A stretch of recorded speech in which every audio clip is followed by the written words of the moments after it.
I've been a Stephen King fan since I was in 5th grade. I'm a fanatic, in fact. So when I found out that he was going to be publishing a sequel to The Shining, I, like everybody else who's a King fan, lost my mind.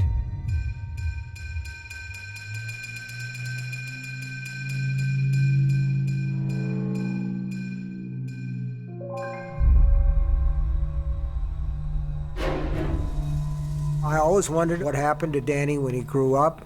People ask me sometimes, and I would joke and say, well, he married Charlie McGee from Firestarter, and I had these amazing superhero kids. Yeah.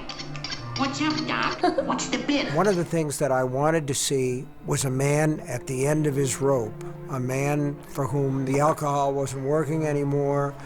And what's your name again, cutie? Dan. Dan. He'd reached this point of hitting a bottom, total desperation. You're gonna take this. I look at The Shining and Dr. Sleep as incredibly personal stories for King, who dealt with his own alcoholism. And it's very easy to see when you read The Shining that this is about a man who's terrified of what he could do to his family if he doesn't deal with this particular problem. And Dr. Sleep is written by a man who's recovered and who has embraced sobriety and found support in that. All right, here we go. Really, it's about acceptance, courage, and wisdom. You can cut everything else out. I was a practicing drunk when I wrote The Shining. Functional, but practicing. And when I wrote Dr. Sleep, I'd been sober for a long time, and I wanted to write Dan's story from that perspective because I was considerably different in a different place from the guy who wrote The Shining. And that was one of the impelling forces behind writing the book. I felt like I had a more of a global view of that particular character. I'm thinking about my dad. He died when I was 5. This is for Jack Torrance.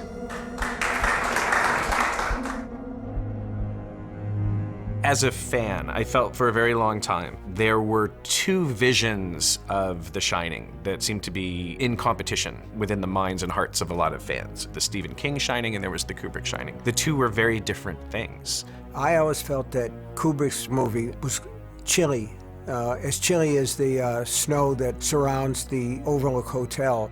There's a feeling of beauty that's in a snow globe.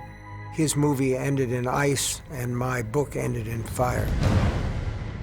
One of the things that's been the biggest honor for me is to try to pull those worlds together. I saw it as an opportunity as well to go back and try to resurrect some of the things about the novel that had been changed in Kubrick's adaptation that I thought we could recover.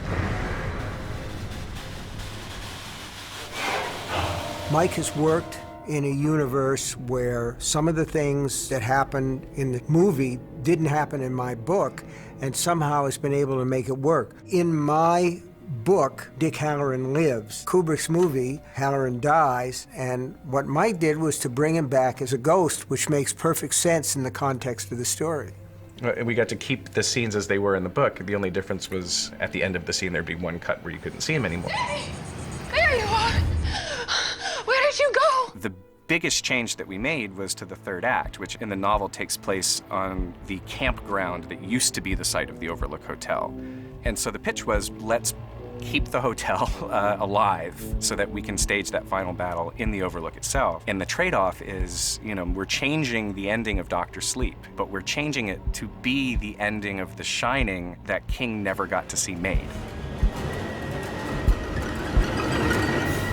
Mike's movie does two things. It's a fine adaptation of Dr. Sleep, but it's also a terrific sequel to Stanley Kubrick's movie, The Shining. It could have been baggage, but instead it's a dividend. It enriches, and I don't know about anybody else, how anybody's gonna feel about it, but for me, it was great to go back to the Overlook. It was great to go back.